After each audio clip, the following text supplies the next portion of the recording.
The Autism Research Institute relies on the generosity of donors like you to make this webcast possible. If you enjoy this presentation, please consider making a donation. Thank you.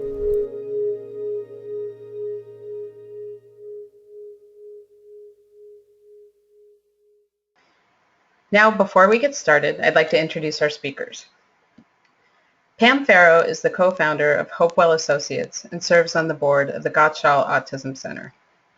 She provides evidence-based treatment for children, teens, and adults with autism, and is also on the Parent Advisory Board for the Autism Higher Education Foundation, which is dedicated to creating global access to educational opportunities to individuals with autism. Pam became close personal and professional friends with the late Elaine Gottschall, researcher, author, and developer of the Specific Carbohydrate diet. Pam worked closely with her and was personally selected by Elaine as she became ill to carry on Elaine's pioneering dietary work using the SCD to treat people with autism spectrum disorders. Joining Pam is Raman Prasad. Raman has followed the Specific Carbohydrate diet successfully for more than 15 years, which has resulted in a happy return to good health and a normal life. Inspired by his recovery, Prasad established www.scdrecipe.com in 1998, which includes hundreds of SCD recipes, news items, and other relevant information about this dietary protocol. Prasad is the author of the nonfiction memoir, Colitis and Me, A Story of Recovery, that chronicles his life with crippling UC from ages 17 to 24, and how he ultimately was able to restore health through SCD. Participants can type questions into the questions section starting now and throughout the talk. We'll answer as many as possible at the end. These webinars are made possible through generous donor support. If you'd like to contribute, please visit our website at autism.com. And now I'm going to turn the talk over to Pam Pharaoh. Thank you, Denise. I'd like to thank the Autism Research Institute for giving Raman and I the opportunity to speak about the use of the dairy-free version of the Specific Carbohydrate diet in children with autism. I also wanted to thank our gracious moderator, Denise Fulton, for teaching us how to get this information out without running around the country. So I've been in private practice, for just about 20 years. And we have been helping families implement the dairy-free version of the Specific Carbohydrate diet for about the past 12 years. And one of the biggest criticisms of nutritional interventions is that there were no formal studies that evaluated the use of the dairy-free version of the Specific Carbohydrate diet in children with autism. Many of you may know Kelly Barnhill, and she's the director of the nutritional clinic at the Johnson Center for Child and Health Development in Austin, Texas. And the Johnson Center specializes in the treatment of children with autism, and they also do research to identify the best clinical and nutritional practices. And in 2012, we partnered with Kelly and her team to design and implement a study of the dairy-free version of the Specific Carbohydrate diet in children with autism. You know, unfortunately, this study is still under review, but Raman put together this slide for everyone's review of the studies of the Specific Carbohydrate diet in inflammatory bowel disease. In fact, Children's Hospital is now offering the Specific Carbohydrate diet as its first-line treatment in the treatment of children with inflammatory bowel disease. So it's always an honor to present the work of Elaine Gottschall. Her work has helped thousands of people with inflammatory bowel disease and now thousands of people with autism. Elaine was a homemaker and until her daughter developed severe colitis. And she saw many physicians as she was trying to help her daughter, who was not only passing large amounts of blood in the toilet, but she was also having severe night terrors. And the medical recommendation for her daughter was to have parts of her intestine removed. Fortunately, right before the surgery, her friend introduced her to Dr. Sidney Haas, who was a pediatrician in New York who was using the Specific Carbohydrate diet to cure inflammatory bowel disease. And he was the first person to ask her, "What are you feeding your child?" She had been to many physicians, but not one had hinted that a change in diet could change her disease. And that's just what the diet did. And when her daughter was fully recovered, Elaine felt so frustrated that her daughter almost had parts of her intestine removed, and all she needed was a change in diet, so that she enrolled in Montclair College to try to understand the effects of food on the body and the brain. Elaine later became a cell biologist and biochemist, and when she finished her graduate degree, she counseled people with inflammatory bowel disease on nutritional interventions. And then in 1974, she published Breaking the Vicious Cycle, Intestinal Health Through Diet. About 30 years later, and around the time that I met Elaine Gottschall, parents were already teaching each other about the specific carbohydrate diet in biomedical chat rooms, and they were helping each other implement that diet with sometimes dramatic results. So today we will discuss the GI issues in autism, review the history and research of the specific carbohydrate diet, the dairy-free version.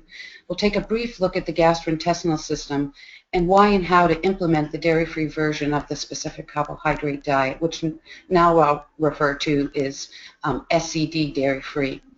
So children are usually seen in my practice after they have a diagnosis of autism. And children will receive that diagnosis if they have two main areas of difficulty. So if they have persistent deficits in social communication or interaction, or if they have repetitive restrictive patterns of interest, activity, or behavior. And the old understanding of autism is that it was this unchangeable, static, brain-based disease. And so the only treatments for children with significant communication, sensory, and behavioral difficulties was really educational therapies and or psychiatric medicines. But fortunately, we're moving away from not only how autism was viewed, but also how it is treated, from this unchangeable brain injury to a multi-system biomedical disease with many varying symptoms that may be amenable to treatment. And currently there are researchers and physicians that are looking at problems that are originating outside the brain that can impact brain function. As a matter of fact, one of my favorite quotes is a quote by Dr. Martha Herbert. Many of you may know her. She's a pediatric neurologist at Massachusetts General Hospital. And this is her quote: "The brain may be downstream from the gut." In other words, GI issues can play a pivotal role in a person's function, not only children with autism, but for all of us. Recently, Dr. Elizabeth Mumper, who is the director of the Rimland Center, and she's an expert physician treating children with autism, compiled a list of the research studies that are proving that many children with autism are sick.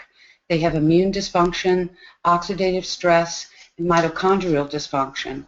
And the gastroenterologists who specialize in this field are also in agreement. Children with autism have significant GI issues. They have inflammation, malabsorption, maldigestion, and an overgrowth of bacteria. And we'll focus a lot on the overgrowth bacteria that's seen in autism.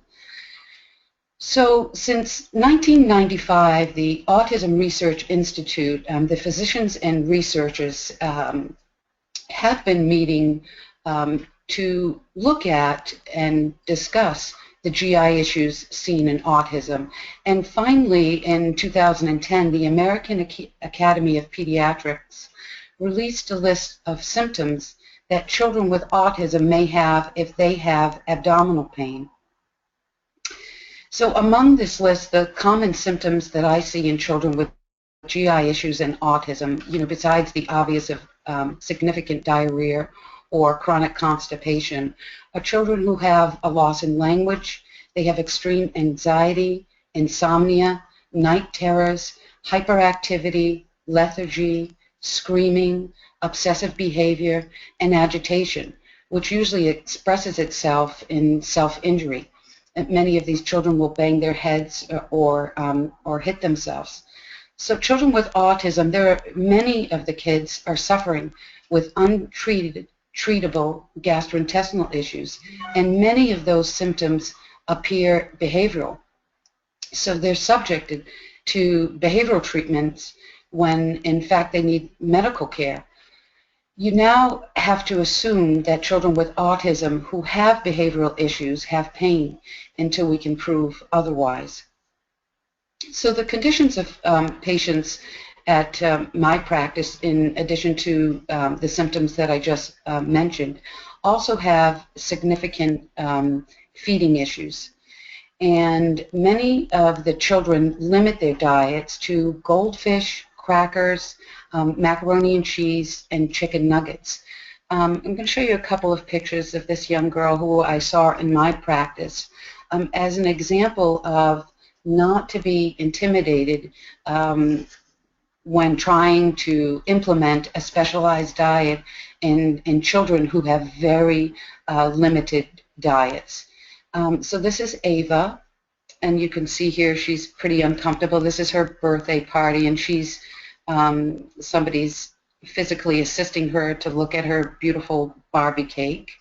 And Ava was in a feeding clinic, and they were supplementing her with 6 cans of Pediasure a day. And this is her again, pale. This is her diet of yogurt and crackers, 6 cans of Pediasure. She had no expressive language, and she had chronic constipation. And this is Ava eating a diet, a specific carbohydrate diet, the dairy-free version. My point in showing you Ava here today is to not let a child's restricted diet, a child who's self-limiting their diet, prevent you from giving it a try. Most children in my practice come in just like Ava with a pretty restricted diet. So we implement and we start with the dairy-free version of the specific carbohydrate diet for children with autism and GI issues, because the foundational concept of the diet is when there's an overgrowth of bacteria, inflammation, maldigestion, and malabsorption, you do not have the ability to break down certain carbohydrates, and it's the undigested carbohydrates that feed intestinal bacteria. And when you feed intestinal bacteria, it overgrows, and then the overgrowth of bacteria creates further injury by producing all sorts of acids and toxins that further injure the bowel and can cause permeability. And so for many of these children, instead of food being a source of nourishment, it becomes a source of toxicity. And the only way to stop the overgrowth of bacteria is to stop feeding it. Now, there's lots of new research looking at the microbiota. And microbiota refers to the microbes, the bacteria and the viruses living on our skin and in our bodies. And over the past few years, there's been a new appreciation for the bacteria in our guts. And, you know, we already know that you can't absorb and digest your food correctly without the correct balance of bacteria. We also know that our gut bacteria creates a whole host of vitamins, B1, B2, B12, folic acid, vitamin K. We also know that the gut bacteria plays a role in our immune system, that it helps us have a normal response to our environment. And we know the gut bacteria also helps us detoxify not only things from our environment, but toxins from our own systems produced from our own bodies, including our neurotransmitters. So serotonin, dopamine, norepinephrine. When we have abnormal bacteria, we cannot produce or excrete those things correctly. So neurotransmitters help us. They're really in charge of everything that we think or do or feel. And when there's abnormal bacteria, we can't process those things correctly.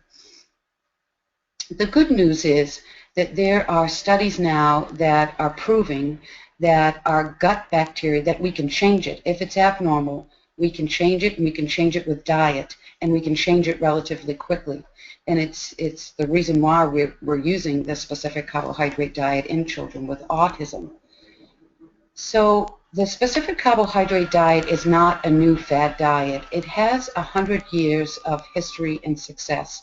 Raman, who you'll hear from a little bit later, put together this slide to show that from 1920 to 1950, it was the gold standard treatment for children with celiac disease.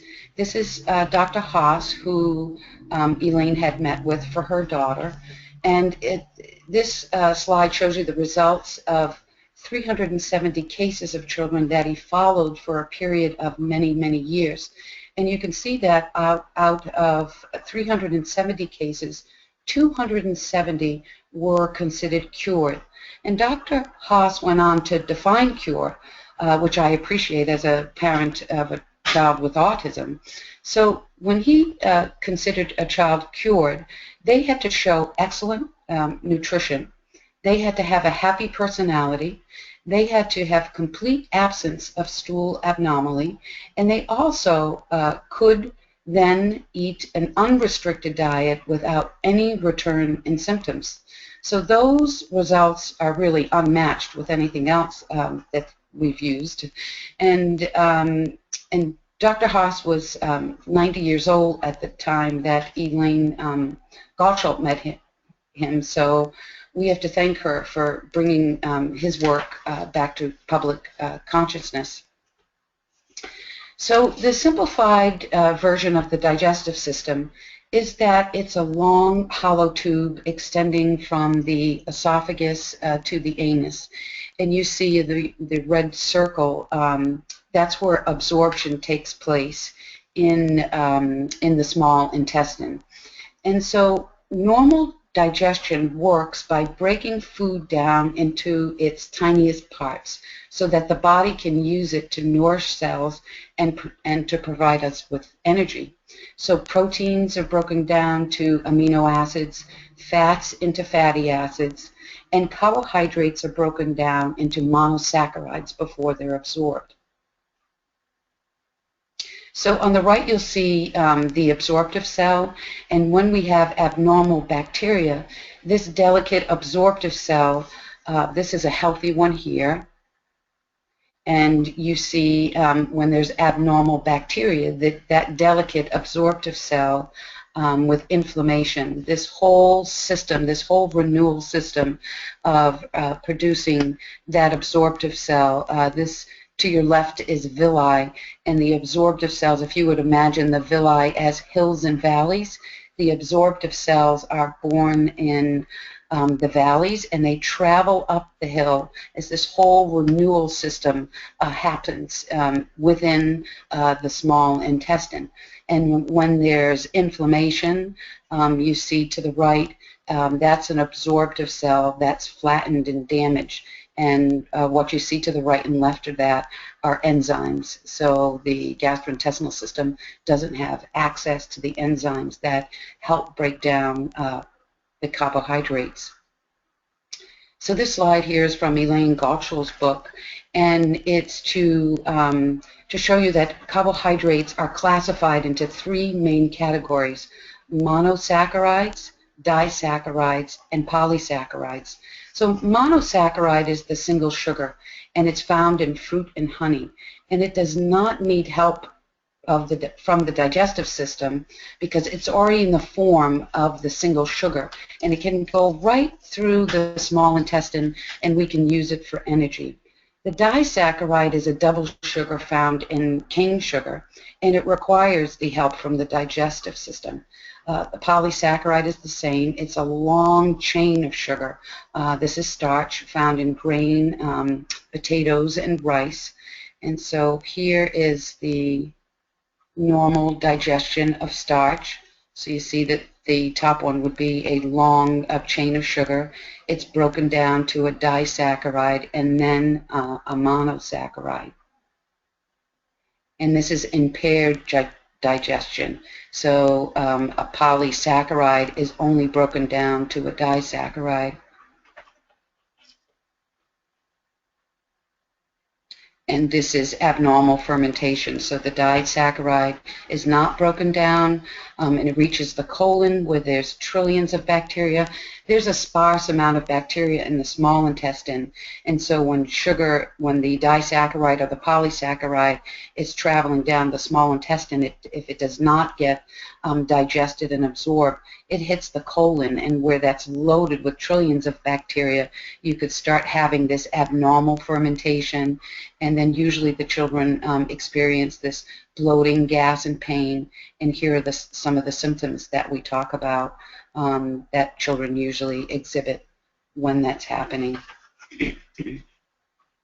So Raman and I have developed a dairy-free version of the specific carbohydrate diet resource guide because the specific carbohydrate diet was developed for people with inflammatory bowel disease, not for people with autism.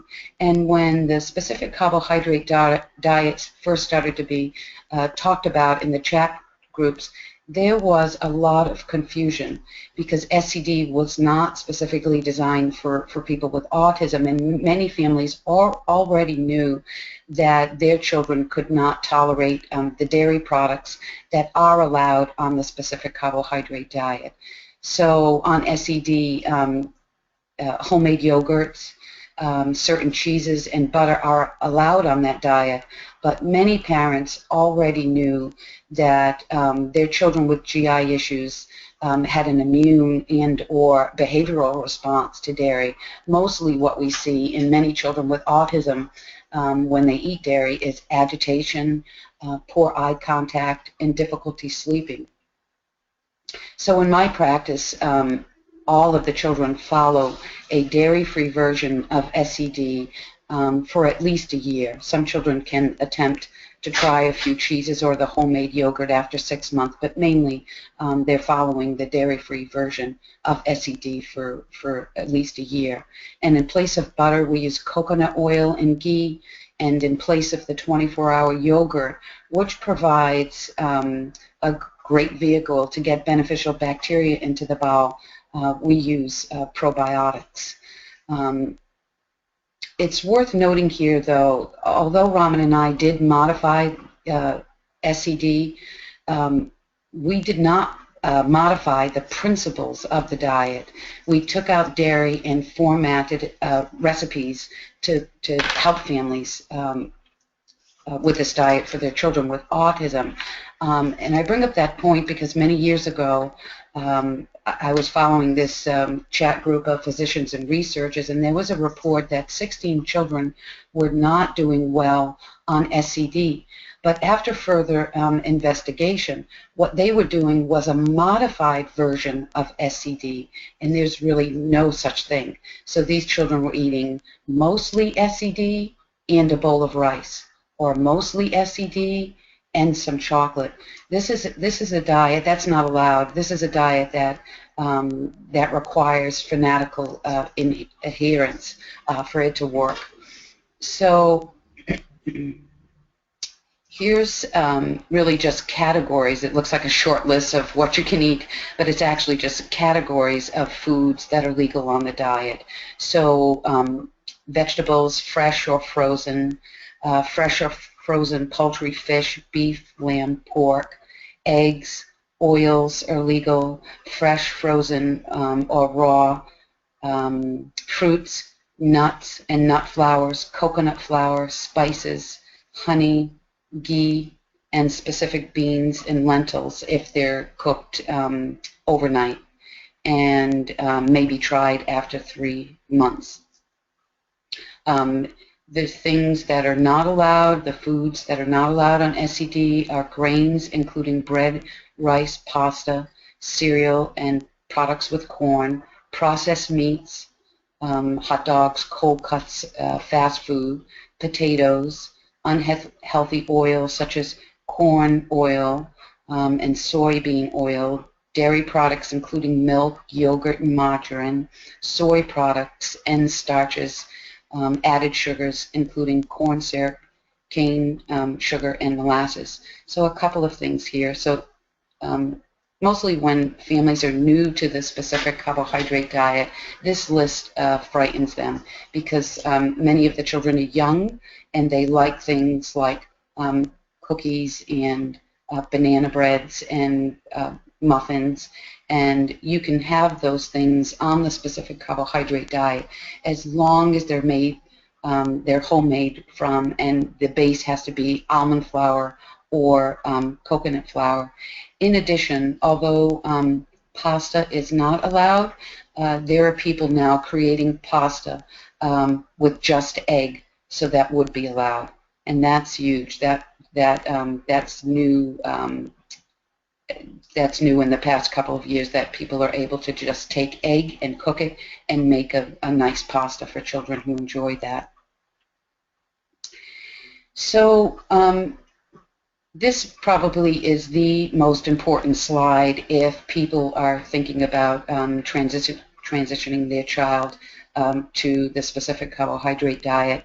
Not long ago, I met with a physician who wanted to implement the SCD for children in his practice, but he had 0 results. And mainly it was because families really needed more guidance in terms of, in order to teach the specific carbohydrate diet in a private practice, that first appointment should go well over an hour, and most of the time it's 2 or 3 hours of initial appointment. And then in terms of preparation, that is key. When many of us, my son is 24, but when many of us, many years ago, heard about the results of dietary interventions that people were having dramatic responses to dietary interventions, it was very tempting for many of us to go home and clean out our closets and start the very next day, and we do not recommend that.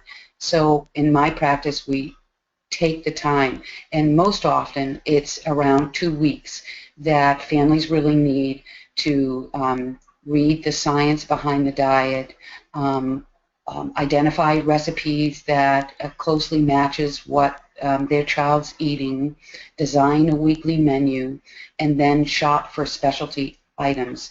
Fortunately, you can get just about everything in your neighborhood grocery store except for almond flour, coconut flour, ghee, alcohol-free vanilla, and coconut oil, although I see that in the local grocery store now as well. So those are the things that families have to prepare by ordering those things online and already have them in stock before beginning this specific carbohydrate diet.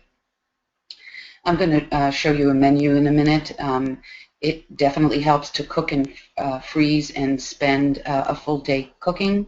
Raman and I did this for many times to test what it would take for one person to cook for a family of 4 and have enough food for several weeks. And that answer is 4. You need 4 hours in the kitchen to be able to prep enough food for a couple of hours, for a couple of weeks once you start the diet. This eat it and leave it to introduce new foods without pressure. Many of the children that I see with autism have a negative response to anybody applying pressure with food. And so we ask that families, and sometimes the entire family, implement the diet so it's a natural way of eating. And I really learned this lesson from a friend of mine who wanted to implement the specific carbohydrate diet for herself. Her children were not sick. She just wanted to try to have a healthier diet. And so she went home and told her children that they could not eat her food. And so what happened is then the children wanted to eat SCD. So it was another lesson in a more natural way of introducing food to children instead of trying to follow them around, trying to get them to take bites of new food. Children will often expand their diet once you're ready and once starch is off the menu. So here's the menu that I just spoke about. So this is the menu that takes the foods that are on this menu. To cook all of these foods takes about 4 hours in the kitchen. So initially, for SCD, for inflammatory bowel disease, Elaine recommended a introductory diet, which includes eggs and meats and soups and homemade gelatin. And that is the best way to start the specific carbohydrate diet. Unfortunately, we usually do not have that opportunity.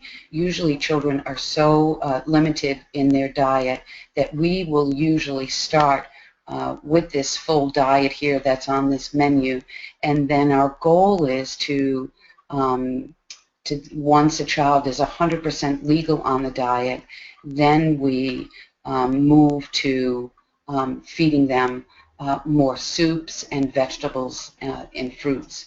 And so there can be, the common setbacks is a 3-month regression and a 6-month regression. But besides that, there's also a regression when you start the diet. More often than not, we see children with increased symptoms for at least a couple of days when they begin this specific carbohydrate diet, whatever their symptoms are. So if it's significant OCD, sometimes that's heightened for the first couple of days. If it's agitation, sometimes that's heightened for a couple of days when starting either the full diet or the introductory diet. Every once in a while we'll have a child that comes in and they are eating some meats and soups, so we can start the introductory diet. But if you do read Elaine's book and you see that recommendation, don't let that frighten you or intimidate you to not start the diet. We see dramatic results in children who start on the full diet that includes almond flour and many of the baked goods, with the goal in mind that once they're 100% SCD, we're going to move them towards eating more fruits and vegetables and meats. So I'm not sure why there is a 3-month regression, but we see it more often than not. So you'll see some lethargy, an increase in anxiety. We do see children with upper respiratory mucus, stools that contain lots of mucus, and it resembles egg whites. We see the same thing at the 6-month regression. We also see, so we also have an adult practice too, and this is common in adults, where after about 8 months they want to try new foods, and we encourage them not to. For families, sometimes they want to try different foods for their children, and we encourage them not to. And for accidental cheating, sometimes it happens. And for most of the children in my practice, we have them take a digestive enzyme if that does happen. So the limitations of most dietary interventions, and that includes the dairy-free version of SCD, is that there's no mention of the quality of their foods, no instruction on healthy cooking methods. There's no protocol to add other foods. There's no instruction on how or when to take vitamins and probiotics, and there's no information on sensitivities or allergies, and no body, mind, and spirit instructions as well. So I'll talk a little bit about each of those. So in terms of the quality of foods, we always recommend, if families are financially able, that they should switch their foods to organic, and their fruits and vegetables to organic when possible, and their meats to either free range or try to find, in this area, we have plenty of farms that you can actually buy grass-fed meat right from a farmer. In terms of healthy cooking methods, or even choosing what's great about a diet, because you can take any healthy diet and really turn it into something that's unhealthy. So, for instance, the specific carbohydrate diet allows you to have almond flour products, but you could take that diet and fry all sorts of almond flour products, and it would turn a very healthy diet into an unhealthy diet. And so Raman and I tried to be cognizant of really giving those that advice, as well as is not turning this for yourself or for your child into SCD is not an almond flour diet. There is still no protocol to add other foods. We're learning as we go. I now have a few children in my practice. After 2 years being on the diet, they are able to introduce some grain without any regression in their behavior or in their bowels. In terms of vitamins and probiotics, this is when, if you have a child with a highly limited diet or a child with significant GI issues, that's when I would highly recommend working with a practitioner, because many times children, in addition to dietary interventions, do need some nutrients and probiotics. We try to not have children take nutrients for at least the first couple of weeks. The beauty of this specific carbohydrate diet is that, from what we've seen, it really, usually children with autism have this variable behavioral episodes, and the specific carbohydrate diet allows us to get a good baseline of that child, so that when you do add in vitamins or probiotics, you actually know what's working. In years past, many of the children with autism were tried on lots of different kinds of nutrients and IVs, and it was difficult to tell what was working, what's not. So we tried to just implement diet first, and then and then we add some nutrients and probiotics after some testing. So in terms of the no mind and body and spirit instructions for children with autism, that is more about additional therapies. So what we're attempting to do with the diet is heal the gastrointestinal system, so the children can focus and have the opportunity to learn.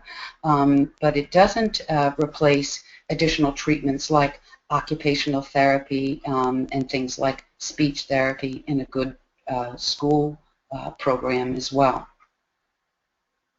So here's a list of resources.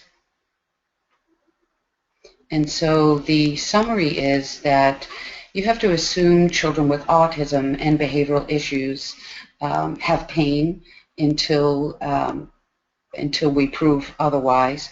That gastrointestinal pathology can play a pivotal role in a child's behavior, mood, language, and cognition. And that's not just for children with autism, that's for all of us. Microbiota research, it may become central to help many people, not only in gastroenterology, but pediatrics, obstetrics, neurology, psychiatry, and cardiology. Dietary interventions require planning and sometimes clinical oversight, especially if children are underweight or they're really limited in what they'll accept for food, and that the specific carbohydrate diet works by starving out bacteria and restoring balance to our gastrointestinal system. So researchers are learning quite a bit about gut bacteria and how it's playing a fundamental role in all of us in our brain function. They have already taking germ-free mice and recolonizing them with certain microbes. And they're already able to produce mice with anxiety, mice with depression, mice with obesity, mice with memory loss, and even mice with autistic-like symptoms. They have also begun to use fecal transplants, which involve installing a healthy person's microbiota into a sick person's gut. And it's been shown to treat an antibiotic-resistant C. difficile, which can be a deadly infection. But while we've already had the experience of how slow it is for mainstream medicine to then help us with clinical, clinical ways to help our kids once the research has been established. So basically, it takes about 15 to 20 years for clinical applications of research. And so I wanted to list a few things that we could do while we wait for research. So fortunately, it has already been scientifically proven that we can change our gut bacteria with diet. So many families with autism, I would highly recommend starting there. Number one would be diet.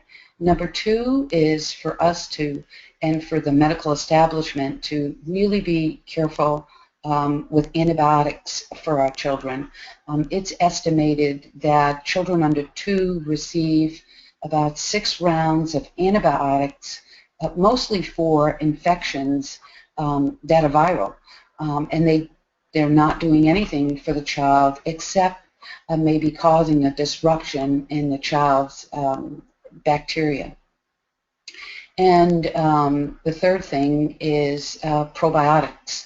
There are situations when a child absolutely needs an antibiotic. Antibiotics can save lives, but my hope is that the medical establishment, especially with pediatricians, start to see the role of our beneficial bacteria and prescribing along with the antibiotic probiotics, because there are very simple measures that can change the course of a child's development and function. So, Raman, I don't know if you want to add anything now, or Denise, if you want to open it up for questions. Yes, we've got a lot of questions. So, Raman, if you had anything you want to add, that would be fine, or I can get started. Yeah, sure. You can send the questions. Okay, I'm going to read the questions that we've got so far, and people who are listening, if you want to type your questions in the question section, we'll read as many as we can. We've got about at least 15 minutes, so we should be able to get through quite a few. The first question I've got here is about calcium intake. They're asking about how you can ensure adequate calcium intake on a dairy-free diet. Sure. So many of the children are supplemented, and we do calculate the amount of calcium in vegetables as well. Okay. So the next question is about oxalate. Sorry, I'm not saying this right. It's about oxalates. They're asking about oxalate intake. GI problems in my daughter cause elevated acid in organic acid tests, maybe due to fat malabsorption.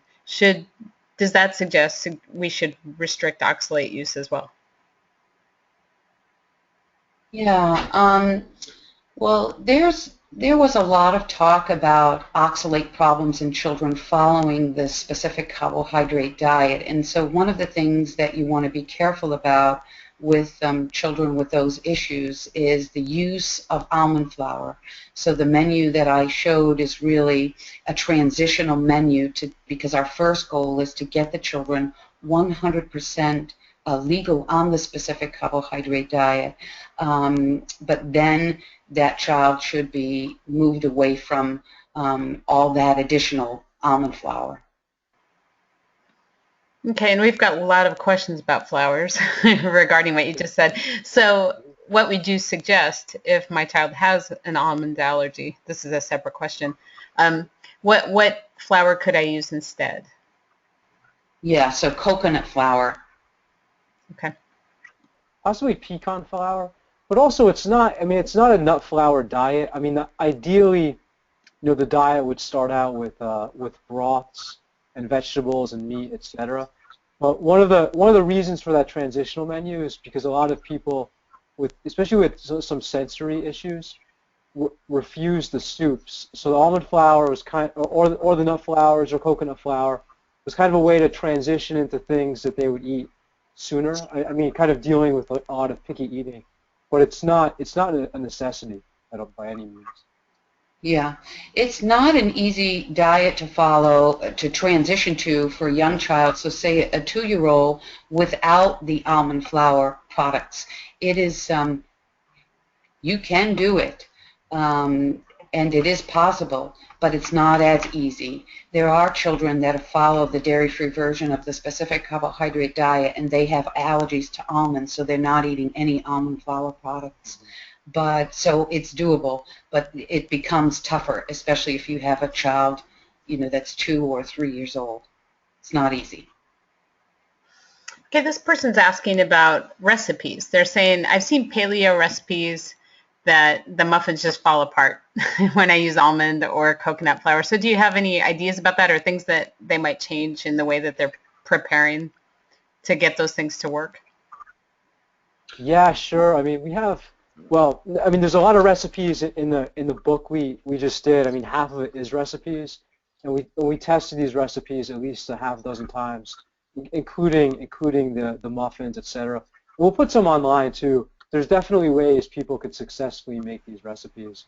In paleo books too. I mean, there's plenty of good recipes that don't fall apart. We make beautiful, it's actually gourmet, blueberry muffins and banana bread. So there must be something within that recipe that is being omitted. And I guess one of the things too, even though we're calling it dairy-free, technically ghee is allowed, which is the fat in milk. We're really trying to avoid the protein, the casein, and the lactose, the sugar. So even though it's dairy-free, ghee is allowed, which can be used in the recipes too. Okay, here's a question. They're talking about sweeteners. So my son does not tolerate honey. So is there anything else I can use? How about stevia? Yeah, stevia is not legal. Yeah. You could use applesauce actually as a good sweetener. Okay. There are some children who have Candida, and so there's some recipes that substitutes applesauce for honey. Right. Very, very, very successfully too. I've tried it. It's delicious.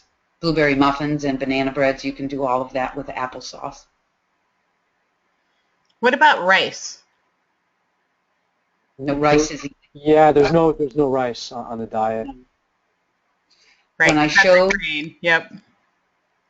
When I showed the slide of the specific carbohydrates, so there was the monosaccharide and the disaccharide, and then the polysaccharide, which is chains of sugar. That's the category that rice is in. Rice is very, very difficult to break down. Depending on how the person is doing, after a couple of years on the diet, people have tried to introduce some grains, but very cautiously introduce them. But the concept Pam mentioned, I mean, most of the staple complex carbohydrates, they do seem to feed bacterial overgrowth. And we looked at, about a dozen studies or so where they looked at either the bacteria in children's guts from either by examining the feces or in one case directly sampling tissue.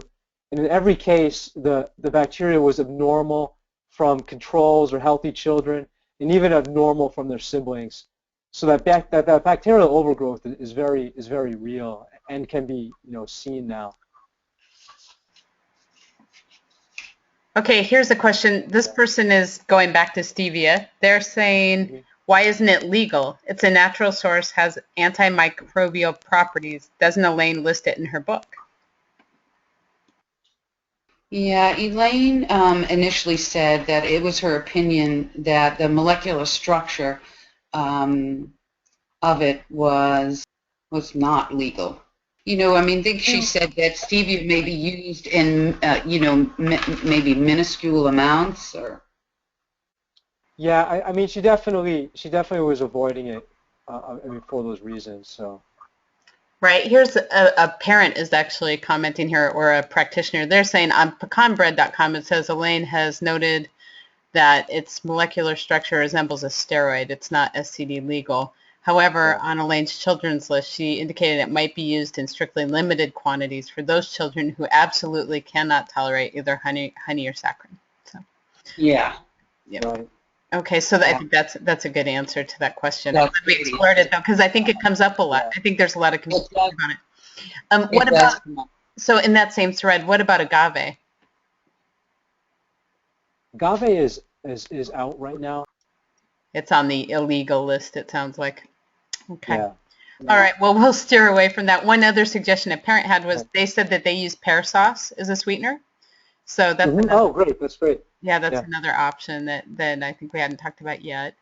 Here's a totally different subject. So my daughter suffers from weight loss and fluctuations in spite of adequate caloric intake. Could this diet help in that case? I'd say absolutely.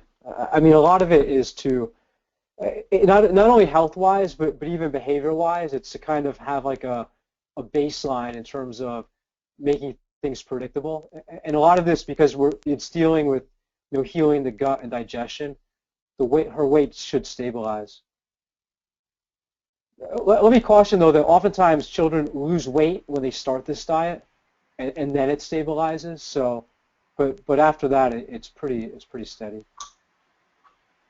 Right. So a child, especially a young child with already a history of weight loss. I mean, there are many things that parents of children with autism can attempt at home, and this diet is one of them. But if there's a history of weight loss, then I would say that's a child who should be followed by a practitioner, although from my years' experience, underweight children actually start to gain weight rapidly after an initial weight loss. Usually the children will lose a couple of pounds the first several weeks because they go from eating, you know, milk and crackers and, you know, to really soups and fruits and vegetables. So many of the children lose a couple of pounds, but any child with a significant history of weight loss probably should be followed by a practitioner. Yeah, and another thing to add in too is a lot of these studies with inflammatory bowel disease, Crohn's, and ulcerative colitis, the studies that have come out of Seattle Children's Hospital in Atlanta, etc., they've all shown the children normalizing in terms of their height and weight. And one dramatic case was a mom, I can send a link to it, who her son hadn't grown for 1 year with colitis and Crohn's. He had kind of it was initially diagnosed as colitis and switched to Crohn's.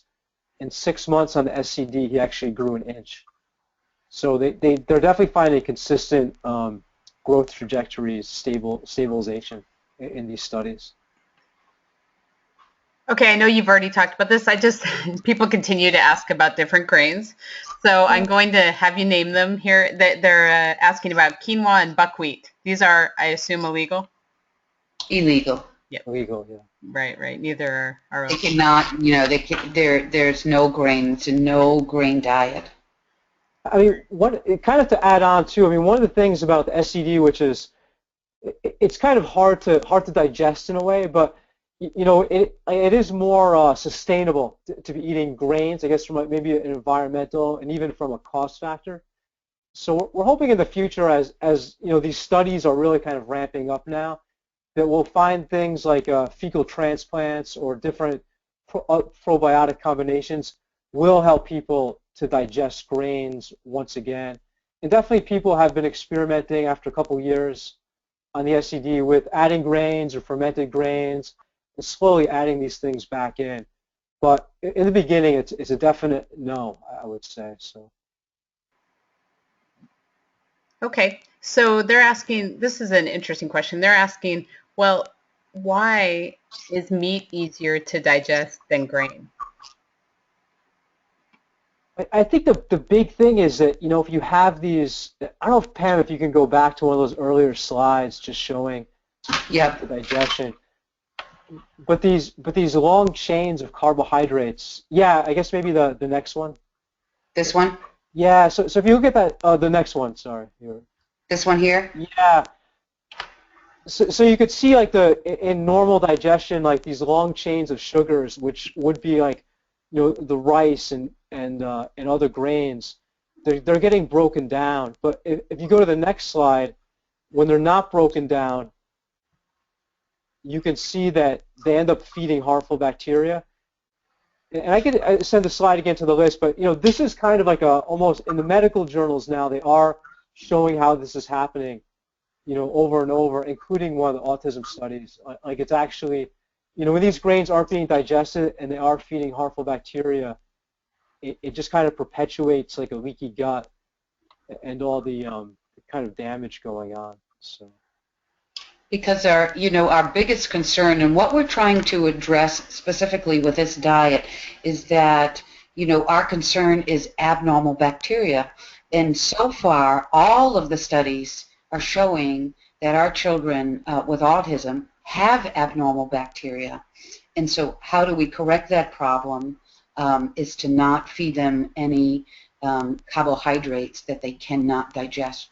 So I get that parent's point is you can have all kinds of digestive issues, so you're not breaking down, proteins and fats. But the reason we're focused on the specific carbohydrate diet is just the carbohydrates, because it's the sugar that's feeding the bacteria, and then that bacteria, it's not a little thing, it's a big thing. That bacteria is now overgrowing and it's creating intestinal permeability. What we're trying to do with the specific carbohydrate diet is really get rid of that bacteria and really seal the gut. I mean, I didn't talk anything about intestinal permeability, but that's part and parcel of this whole problem of overgrowth of bacteria. Okay, here's the question. They're asking about affordability. They're talking about the difficulty of doing the diet financially. They're asking if you have tips about where to get, how do you get cheap almond flour that is organic and good for the kids, those kinds of things.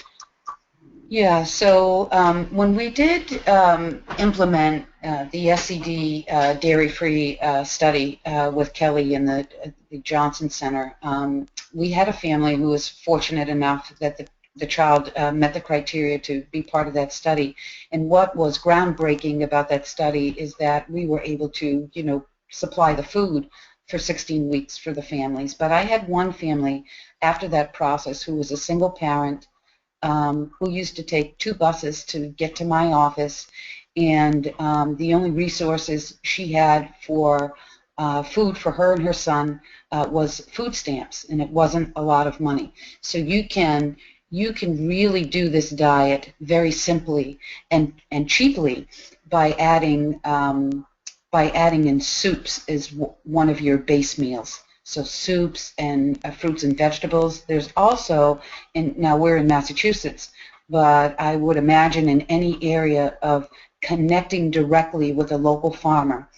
For instance, in the in my area, there's a farmer who will sell grass-fed beef for $5.50 a pound. So there are ways to do it cheaper. In terms of the almond flour, it is quite expensive. There are places like Lucy's Kitchen Shop that you can order it in bulk, and that's cheaper. Yeah, I guess the other thing to add too is very few people can afford an all organic diet.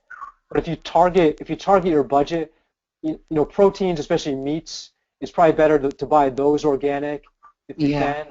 In addition, there's a list. If you look up like the Dirty Dozen for vegetables and fruits, or think about things like apples or pears with thinner skin. If you could buy those organic, you'll get a lot of the benefits, even if you're not 100% organic. And some families will, make their budget so that the child is eating organic, even if the rest of the family cannot.